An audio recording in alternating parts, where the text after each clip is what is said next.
Ahojte, vítam vás v pokračovaní. Dneska vám v rýchlosti vysvetlím, ako to u mňa všetko začalo. To bude asi troška dlhšie trvať to video, ale budem sa snažiť to nejak skrátiť a nejak vám to rýchlejšie vysvetliť. U mňa to začalo dosť skoro, ja som mal asi 15 rokov. A keď som hrával fotbal, tak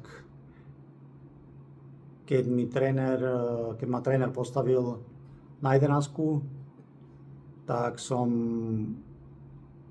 proste jedného dňa cítil, že tá 11 už nemá tú silu, aká by mala mať. Proste tá pravá noha už nemala takú tú dynamiku, akú potrebujete. No, fotbalisti vedia, o čom hovorím. No a tréner si to všimol, on videl, že niečo není v poriadku. A ja som potom aj skončil na obrane a aj potom už pol roka na to som sa na to úplne vykašľal, lebo nemalo to zmysel. A to už takto začalo v tých 15, že som si všimol, že niečo není v poriadku. Len ako 15-ročný puberťak nejak vážne nad tým robiť si nejaké starosti, to si nikto nerobí ešte v tom veku. No a potom to pokračovalo. Potom som si našiel frajerku. Keď som mal asi 19-20, som mal taký prvý vážnejší vzťah. A tam to bolo tiež také, že pod perinou, keď sme ležali na posteli, tak mi ona tak hladkala noha o nohe a ona hovorí, že či to necítim. Ja som to necítil. To bol taký ďalší impuls, že hop, niečo nesedí, že niečo není v poriadku. No a to sa tak postupne zhoršovalo a keď som mal 24 alebo 25, som robil u môjho brata v Nemecku. On má kurierskú službu a vtedy má niekoľko aut ako dodávky a jedného dňa mi volal, či nemôžem ho zaskočiť na mesiac, že by chcel ísť na dovolenku.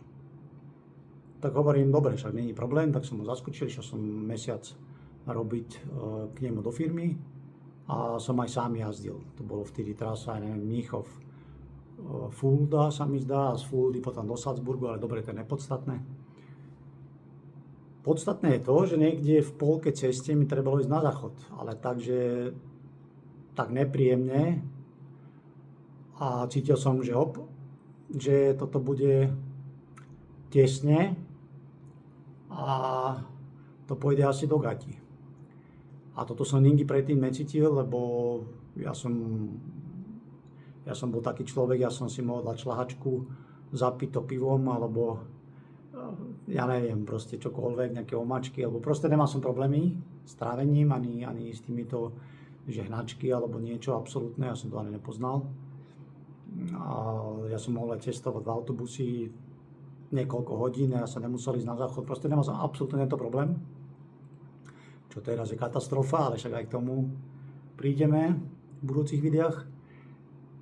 No a proste som to nestihol a samozrejme som musel potom plná dodávka, si predstavte, že plná dodávka tovaru, šofér plné gatie tovaru a teraz ty koksu, že čo? No tak som si tam našiel také jazero a som si tam jazero alebo pumpa, ja už ani neviem, proste to je jedno, vybavil som, však to tu nikoho nezajíma, no ale aby ste vedeli, že to bol už taký vážnejší impuls, že som si povedal, že kurňa, však niečo není v poriadku, že toto, jak to je možné, že normálny človek povie, že však vydrž, však tam ideš na pumpu, alebo však tam je toto, alebo hento, alebo nejaká krikopa, alebo niečo, však musíš vydržať. Čo ináč veľa ľudí nechápu, zdraví ľudia, tento problém, moja žena to dodnes deň nechápe, keď ja poviem, že proste teraz zastaví teraz, tak to znamená teraz, a ne za 5 minút, ani za minútu, ani zajtra. A SNK-ári však vy ma asi chápete, o čom hovorím. No, kde sme skončili, a plné gate. No dobre. Mesiac skončil, vrátil som sa a hľadal som pomoc. Len teraz ako vysvetlíte, komu hlavne, že čo vám je? Tak som skúšal masér. Ten mi povedal, že mám pricviknutý tá platnička. Nič, chodil som na masáže, na všelijaké rehabilitácie, absolútne nič, to nepomohlo. Potom doktorovi, ten ma poslal neurologovi, dávali mi B12, rôzne tabletky, potom urologovi, nič, proste nič, nevideli mi dojsť na to, že čo mi je. Medzi tým, si pamätám, to bol jeden taký letný deň, sa stal taký incident, že niekde som bol v Bratislave, akurát niekde v Zácpe a to si presne pamätám, to bol západ slnka, večer, proste pekný, krásny deň a bola kolónka a jak sa oni sa posunuli a ja som sa posunul, len ja som nestačil zastaviť, tak som ťukol toho predného. No akože nič sa nestalo, ale tá noha, plyn, brzda, to proste nefungovalo. Ja som to potreboval v sekunde som potreboval zabrzdiť a nejaký som bol celý zabrzdený a neišlo to a ťukol som toho predného. Ja som bol zúfalý, lebo to už v tej dobe, v tej chvíli už som absolvoval vyšetrenia, neviem koľko a všeličo možného. Známy chirurg v Malackách, to je taký, ho poznám 100 rokov a on mi hovorí, však ja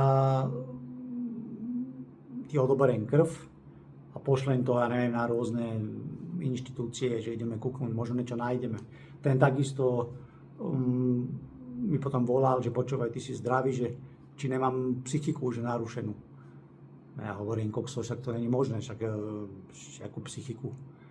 Tak ma poslal, on mi hovoril, že keď študoval, tak jeho kolegyňa, vtedy ešte fungovali Veľké Levare, tuším Veľké Levare, psychologický ústav, neviem, či som to správne povedal, tam mi dal doporučenie tej jeho známej, ja som tam prišiel, ja som sa musel smiať potom, lebo ja som si ani neuvedomil, kam som sa vlastne dostal, až potom, keď som bol vnútri a ona sa ma začala vypytovať, že jak mi je, čo mi je a jak som mal detstvo a či mám nejaké problémy a skrátka, takisto to nepomohlo a skrátim to. A asi 2 alebo 3 roky na to sa mi stala ďalšia buračka a známy kamoš mi hovorí, že Alex, takto s tebou to nejde ďalej, že musíme niečo s tebou vymysleť. A on poznal profesora z Kramarov, a neviem, či môžem jeho meno, a však to je nepodstatné, profesor zo Zahoria, super chlap, on, že ideme k nemu. My sme v ten deň, ešte on mu zavolal, my sme v ten deň došli a ja som sa tam posadil na tú vyšetrovacú posteľ, preklepol ma a to bol jediný človek, čo ja si myslím, že on vtedy už vedel, čo mi je, tak to bol jediný človek, čo povedal, že ako nepovedal mi, čo mi je, ale on má také tušenie. Povedal mi, že mám ísť domov, uterák si mám zobrať nejaké veci na prezlečenie a či sa môžem vrátiť, že na lôžko. Tak samozrejme som išiel domov, zbalil som si všetky veci, tak som tam sa vrátil v ten deň a bol som tam 30 dní na tých Kramaroch, ako mi tam robili rôzne vyšetrenia, to EEG a lumbálnu punkciu a neviem čo všetko. Len po 4 týždňov, ja neviem čo, možno 27. alebo 28. deň, už som proste mal toho plné zuby, tak som povedal tej mojej neurologičke, pani doktorka Procházková. Myslím, že môžem povedať jej meno, keď ma náhodou uvidí, tak pozdravujem. Perfektná doktorka, milá a znalá. Tak ona mi hovorí, že no, bolo by dobré, že spravil lumbálnu punkciu, lebo ja som už bol nervózny, ja som povedal na vizite, že idem domov, že ja tu nebudem už ani jeden deň a ona vlastne mi povedala, že túto lumbálnu punkciu by bolo dobre spraviť. Ja, že čo to je, aká lumbálna punkcia, ja som v živote o tom nepočul, tak ona, to bolo tuším piatok a ona mi hovorila, že pondelok ráno, že by sme tú punkciu mohli urobiť. Ja stále pozerám, ja stále neviem, či kúkam dobre, no dúfam. Mám nový telefón, tak som ešte tak, že neviem, dobre. Samozrejme, čo som spravil, každý hneď cez víkend Google, čo je lumbálna punkcia, a nič príjemného. Tí, čo ležali so mnou, to ináč ma mohlo tiež napadnúť, že asi to mám, lebo všetci mali SN-ku v tej mojej izbe. Ale nevadí, no. V pondelok prišla doktorka, ešte takú väčšiu sestričku, taká pevná, veľká pani. A ona, že nech spravím mačací chrbát, tak ona sa postavila predo mnou, ona ma tak silno držala. A pani doktorka Procházková mi urobila tú lumbálnu punkciu. Čo bolo mimochodom katastrofa, ako samotný vpich, ani nie, ak to vyťahovali von, tú tekutinu, ktorá vám cirkuluje z mozgu popri mieche, ten likvor, tak to troška bolelo, ale potom, lebo ja som mal ležať, aj ma na to upozornili, samozrejme ja som neležal, veľký frajer, po 2 hodinách už som sa postavil, chodil som na záchod, veselo hore dole a to sa nemá.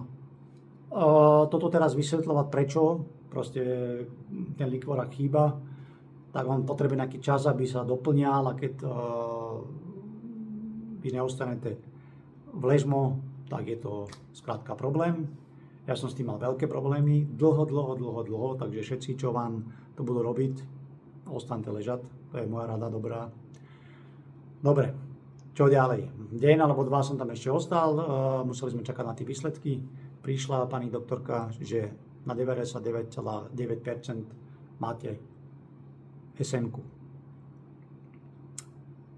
Pre mňa sa teraz zrútil svet, lebo ja som si cez víkend, jak som študoval lumbálnu punkciu, študoval aj tú SN-ku a hlavne som aj videl niektorí, jak tam vyzerali, čo tam ležali na tej chodbe.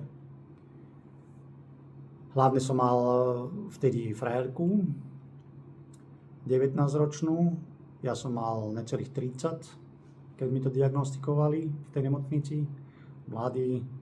Mladý fešák, plnými plánmi do budúcna, tak si viete predstaviť, aký je to šok. No a ja som vtedy aj volal vtedajšej frajerke a som mi povedal, že čo sa stalo, čo mám, čo mi urobili a ja som mi povedal, že to ukončíme, lebo nemôžem chcieť, aby 19-ročná baba so mnou trávila budúcnosť takú neistú, lebo človek nikde nevie, jak to tá choroba pokračuje. Ona vtedy prišla asi do hodiny na kramáre, ona povedala, že nech netárám somariny, že to nejak dáme. A dneska je to skoro 20 rokov, máme 2 deti a som tu. Čo chcem povedať, nebolo to ľahké, tá diagnóza, lebo ja som vtedy silno rozmýšľal, že čo spravím. Ja som aj povedal, že že vyskočím asi z okna, lebo ja neviem, čo urobím. Boli len 2 možnosti. Pre mňa, v mojej hlave. Som povedal, buď si zoberiem život, alebo tú chorobu budem ignorovať a idem doprava. Sú len 2 možnosti. Pre mňa vtedy budú len buď idem doľava, ukončím to, alebo idem doprava a a budem tú chorobu ignorovať. Ak vidíte, som išiel doprava. Teraz išiel som domov, prešlo pár dní, pani doktorka, že ona musí dať žiadosť do poisťovne, aby sme začali riešiť liečbu. To mi aj volala asi mesiac na to, že liečbu máme schválenú. Liečbu máme schválenú. Nebudem tu menovať, o aké liečbe sa jedná. To je jedno, pichal som si dvakrát každý druhý deň, tak pichal som si každý druhý deň. Asi viete, o akých injekciách ide. Ja som už bol tak dopichaný, ja som si už nemohol ani kde sedieť, ani stehna, brucho, všetko som mal dopichané. Čo by ani až tak nevadilo, že máte modré flaky všade, ale čo sa so mnou dialo a ten stav a jak som sa triasol a tie bolesti a všetko, to ja neprajem nikomu. To bolo proste 2 roky. Ja som si 2 roky takto pichal. Ja skúsim nájsť fotku. Rozmýšľam, ja myslím, že mám fotku v telefóne, tak vám ukážem, jak som vyzeral po 2 rokoch. Tak už moje okolie mi povedalo, že Alex, to takto ďalej nejde, že niečo musíš robiť. A ja som to cítil, že niečo so mnou není v poriadku. Tak keď tú fotku nájdem, tak pozerajte teraz. A musím...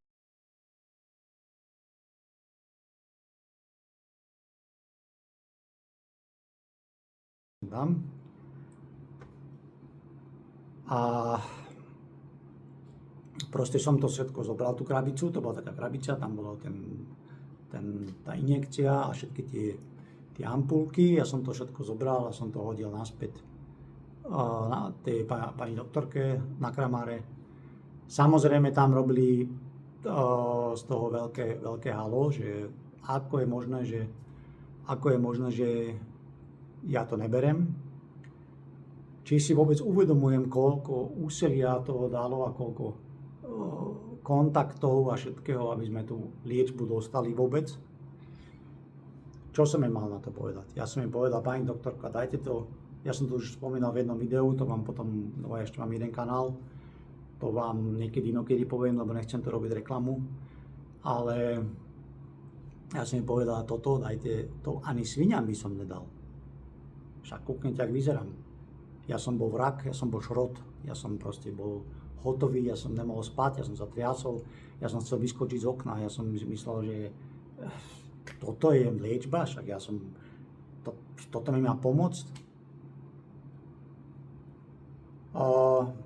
Dobre, všetko som im to tam hodil a odvtedy som si nedal do úst jednu jedinú tabletku, žiadne pichanie, žiadne injekcie, žiadne nič. Čo neznamená teraz, že ja tu chcem niekoho zvádzať, tuším sa hovorí správne, alebo niekoho zviesť alebo mudrovať, že neberte to. Nie, každý musí vedieť, čo má robiť. Každý musí vedieť, čo mu robí dobre, čo mu pomôže. A toto sú čisto len moje skúsenosti. A teraz sa mi zdá, že niekto zvoní, takže to budem musieť prerušiť na sekundu.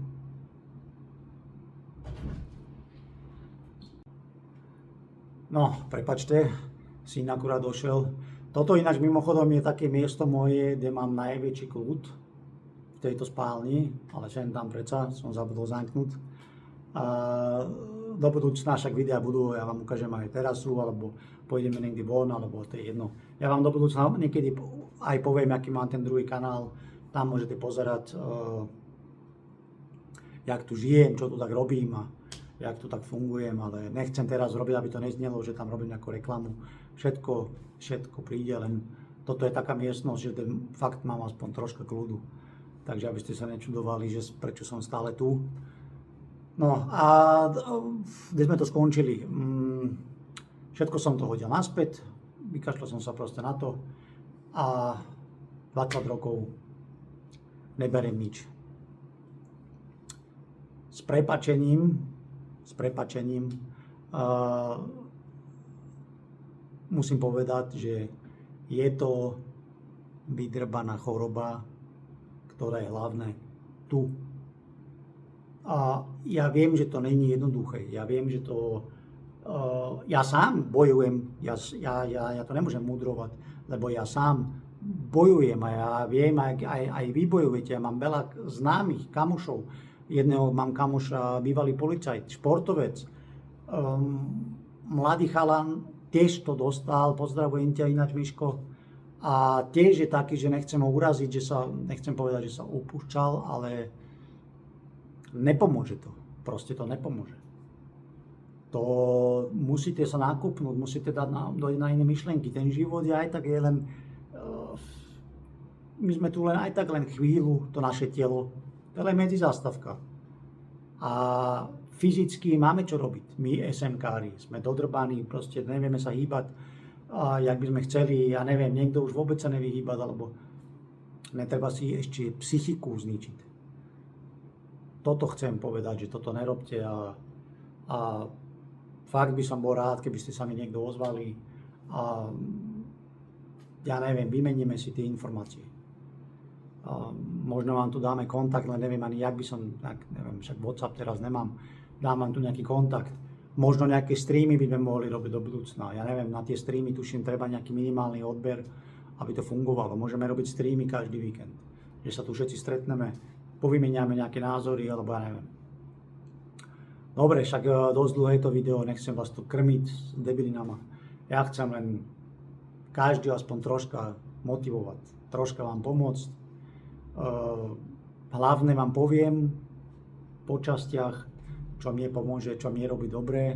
Sú pár vecí, čo mi pomáhajú. Koľko spím, čo si dám, kedy mám problémy so žalúdkom, kedy ne. Tabletky, teraz ináč ešte ma to napadlo. Som vás troška oklamal predtým. Dal som si tabletku. 3 roky dozadu som chytil v Thajsku dengue. To bolo akože katastrofa, to som mal týždeň, presne 7 dní som mal také horúčky, teploty, že ja som myslel, že mi je konec. To bolo otras. To vtedy som si dal paracetamol a to hodne, lebo to jediné mi troška pomohlo, že tá teplota išla dole, ale ja som mal 39,5, 39,8, dal som si tabletku, išlo to na 39, a aj tak to išlo zase hore. A to bol deň, noc. To bolo 7 dní v kuse deň, noc. Akože hnus a to v živote nechcem zažiť. To dengue, akože to bolo pekné svinstvo. A čo ešte si dám, je Imodium. To sú jediné dve veci. Keď mám teploty, lebo SMkári viete, teploty pre nás nie sú moc dobre. Myslím, keď sme chorí. Aj toto teplo, čo je tu, mi niekedy nerobí dobre, skoro vždy. A k tomu dojdem, ako ja si s tým pomáham. A dobre. Veľa informácií, už som vám tu veľa hovoril.